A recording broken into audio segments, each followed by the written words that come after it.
Bonjour. Hello. Hola. Marhaba bikoum. Sur le fil, Le podcast d'actu de l'AFP. des nouvelles choisies pour vous sur notre fil info. Le duo explosif formé par Donald Trump et Elon Musk inspire tous les fantasmes et toutes les peurs. Et Elon Musk, de la vie même de Trump, c'est la nouvelle star. His name is Elon Musk. He saved free Le speech. premier sera à nouveau ce lundi à la tête de la plus grande puissance mondiale. Le deuxième, qui dirige des entreprises aux ambitions interplanétaires, semble devenu le conseiller préféré de Trump. Il aura une mission extérieure de conseil pour réformer l'administration américaine. Les deux hommes ont en commun un penchant pour l'extrême droite, le goût des déclarations fracassantes, et ils s'enorgueillissent d'être anti-système. Pour comprendre comment fonctionne ce tandem, ses dangers, ses limites, j'ai appelé Pascal Boniface, directeur de l'Institut des relations internationales et stratégiques, ainsi que Julie Jameau et Aurélia End, respectivement correspondantes de l'AFP à San Francisco et à la Maison-Blanche. Sur le fil. En un quart de siècle, Elon Musk a cofondé PayPal, puis fait de Tesla le plus grand constructeur automobile au monde. Personne n'y croyait, mais il y est arrivé. Il a aussi une entreprise qui fabrique des implants cérébraux, Neuralink, le réseau de satellites Starlink et SpaceX, fournisseur essentiel en fusée de la NASA.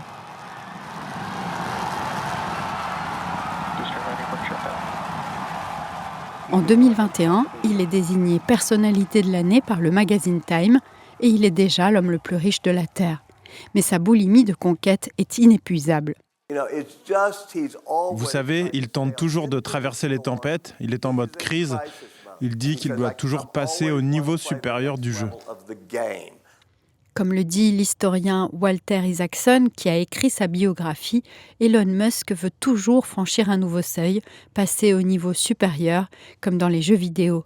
Une nuit d'insomnie, il décide à 5 heures du matin de prendre le contrôle de Twitter. Et Musk, qui ne supporte pas qu'on lui résiste, s'entiche de politique. Manque de chance pour les démocrates, ils sont devenus ses adversaires. Et pourtant, il fut un temps où il soutenait Barack Obama. Écoutez Julie Jameau, elle couvre la tech à San Francisco et elle a observé ce changement de dimension en 2023. Il a fait ses premiers entretiens sur les salons audio de X avec des personnalités politiques républicaines. C'était toujours des républicains ou des personnalités de droite. Ça confirmait la tendance qu'il prenait déjà sur ses très nombreux tweets. Déjà, ça penchait quand même très à droite. Musk, qui selon son biographe a une blessure d'ego remontant à son enfance d'écolier maltraité par ses camarades et son père, n'a pas supporté la pression réglementaire qu'on cherchait à lui imposer en Californie et le manque d'égard, selon lui, de l'administration de Joe Biden.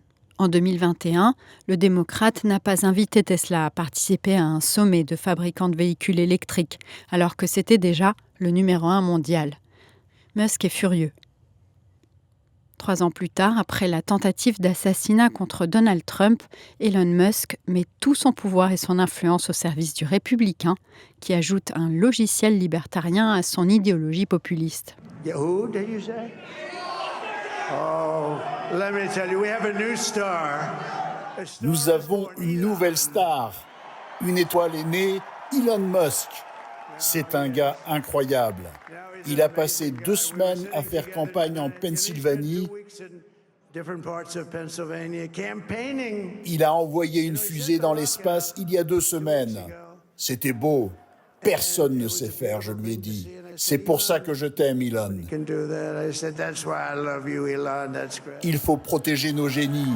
On n'en a pas tant que ça. Nous devons protéger nos super génies. Musk a représenté un formidable atout pour Donald Trump, selon Aurélia End, correspondante à la Maison-Blanche. Donc il apporte en quelque sorte dans sa corbeille une espèce de chambre d'écho qui va lui servir à chanter les louanges de Donald Trump, à pousser des partis d'extrême droite en Europe et à avancer comme ça des visées idéologiques. Et puis, pour l'instant, il lui convient parce qu'il est quand même dans une situation de chanter ses louanges et de ne pas se mettre en surplomb, évidemment, de Donald Trump. Un quart de siècle sépare les deux hommes, âgés respectivement de 78 et 53 ans. Mais leurs personnalités sont compatibles. Il y a un paradoxe dans le sens que ni Musk ni Trump n'aiment la contestation ou l'opposition, mais qu'il D'une certaine manière, rien ne les fait plus démarrer, rien ne les nourrit plus que, au contraire, le conflit, la contestation, la division, l'hostilité. Fight, fight, fight! Blood coming down the face. Now, America is the home of the brave. Trump laisse donc Elon Musk commenter l'actualité politique internationale, soutenir ouvertement le parti d'extrême droite en Allemagne, AfD, à seulement quelques semaines des élections législatives, et critiquer violemment l'Union européenne ou encore les travaillistes au Royaume-Uni. Selon Aurélia, les cibles de Musk en Europe ne sont pas le fruit du hasard. Ce que moi me disent mes experts, c'est que dans ces interventions de Musk, ses intérêts économiques ne sont jamais très loin.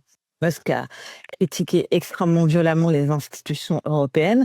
Or, la Commission européenne a récemment lancé une procédure qui pourrait se conclure par une forte amende pour X.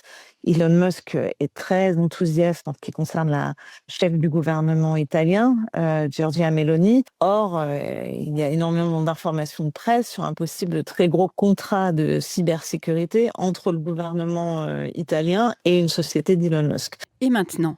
Pour Pascal Boniface, directeur de l'Institut des relations internationales et stratégiques, le statut politique d'Elon Musk en fait, je cite, « l'homme le plus puissant du monde ». Et cet homme tient Trump. Il n'a pas à le faire chanter, il peut juste le menacer en disant « je suis ton ami, veux-tu que je devienne ton ennemi ?» Et donc, si je deviens ton ennemi, eh bien, je financerai des campagnes contre toi, mon réseau social se tournera contre toi et j'agiterai les foules et l'opinion publique contre toi. Donc, en fait, Donald Trump se dit que le coût pour qu'il soit son ami n'est pas très élevé, surtout qu'ils partagent beaucoup de choses en commun. Donald Trump ne se trahit pas lorsqu'il fait avancer l'agenda d'Elon Musk. Ils ont comme but commun de faire plier l'Union européenne et de la rendre plus accessible aux produits américains. C'est donc un pari gagnant-gagnant, selon Julie Jameau. La victoire de Donald Trump lui a rapporté des dizaines de milliards sur son patrimoine. Donc, pourquoi pas ? Car depuis l'élection de Donald Trump, la bourse a apprécié et la valorisation de ses entreprises a encore augmenté. Ses intérêts économiques sont d'ailleurs déjà très liés à l'État américain. Selon le New York Times, Tesla et SpaceX ont des contrats avec 17 agences fédérales américaines. Et sur la décennie écoulée, ces contrats ont représenté 15 milliards de dollars. Pascal Boniface ne mâche pas ses mots. Il considère même que Musk est devenu l'homme le plus dangereux du monde. Oui, parce que ces projets d'un certain racisme, d'un certain eugénisme et d'une volonté d'accroître sa fortune personnelle au détriment de toute réglementation et de tout équilibre social. Ces employés ne sont pas si bien traités dans ces usines. C'est la quintessence même de l'égoïsme total. Julie Jameau m'a rappelé les poursuites visant une usine de Tesla pour sa culture d'entreprise brutale. Et quand on lisait les plaintes d'un certain nombre de personnes qui avaient travaillé dans cette usine, c'était des insultes, c'était vous mangez de ce côté-là, nous on mange de ce côté-là. Peut-on dire pour autant qu'Elon Musk, qui est né et qui a grandi en Afrique du Sud, où selon Isaacson, il a manifesté contre l'apartheid, est raciste ? Je pense que ce serait compliqué de dire que c'est quelqu'un de fondamentalement raciste ou sexiste. Mais ce qui se passe dans ces entreprises ne se passe pas, et heureusement, dans la plupart des entreprises. Il y a les plaintes pour harcèlement sexuel chez SpaceX. Et c'est en général, les plaintes expliquent qu'il s'agit d'une culture d'entreprise. He's just can be mean to people. He doesn't have empathy. Il peut être méchant avec les gens. Il n'a pas d'empathie et c'est compliqué. Il dit qu'il a le syndrome d'Asperger, qu'il est autiste et que c'est parfois un avantage parce que si tu es focalisé sur la mission, sur le projet, tu ne peux pas être retenu par les sentiments des gens. Il faut être dur. Mais alors, le Musk messianique qui espère sauver l'humanité en allant sur Mars, va-t-il prôner la même méthode brutale pour l'administration américaine ? Aurélien m'a détaillé ce que l'on sait de cette mission qu'il mènera avec un autre milliardaire américain, Vivek Ramaswamy. Il va mener ce department. Department, c'est le mot qui est utilisé pour dire ministère. Ce ne sera pas un ministère, c'est quelque chose qui a une mission de conseil externe parce que le confier un portefeuille ministériel serait entraîner quand même une série d'obligations qui sont incompatibles avec ses activités de chef d'entreprise, tandis qu'en ayant une mission de conseil externe, il n'est pas soumis à cette obligation de se mettre en retrait du monde des affaires, ce qui ne veut pas dire que la question des conflits d'intérêts ne se pose pas. Évidemment qu'elle se pose.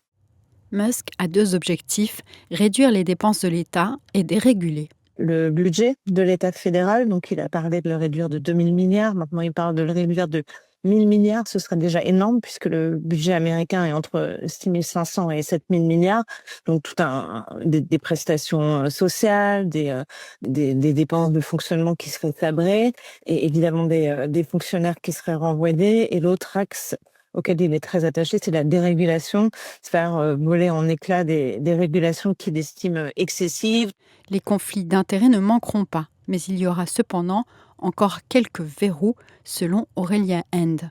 Le cadre juridique et de jurisprudence, il lui est favorable, parce qu'on a une Cour suprême qui a déjà commencé à remettre en cause des régulations, notamment sur la protection de l'environnement. Ensuite, ces propositions devront être reprises par Trump et par le Congrès, qui pour l'instant est contrôlé par les républicains. Ce que va proposer Musk, la première inconnue, c'est est-ce que ce sera mis en œuvre tel quel. On peut penser que, quand on propose de réduire la dépense publique, il peut y avoir des parlementaires qui vont s'élever en disant « Non, mais cette dépense-là est extrêmement importante dans ma circonscription. » Ce côté très disruptif qu'il a dans le monde des affaires, est-ce qu'il va pouvoir le transposer en l'état dans le monde politique ? Ça semble compliqué, mais encore une fois, on bascule là dans une ère qui est totalement nouvelle, et c'est vraiment à voir. Doit-on s'attendre à des annonces fracassantes dès les premiers jours ? C'est trop tôt pour le dire. Les 2 hommes ont en fait jusqu'à l'été 2026 pour remettre leur copie. Sur le fil revient demain. Je suis Michaela Cancela-Kiefer. Merci infiniment de nous avoir écoutés. Si vous aimez Sur le fil, abonnez-vous. À très bientôt.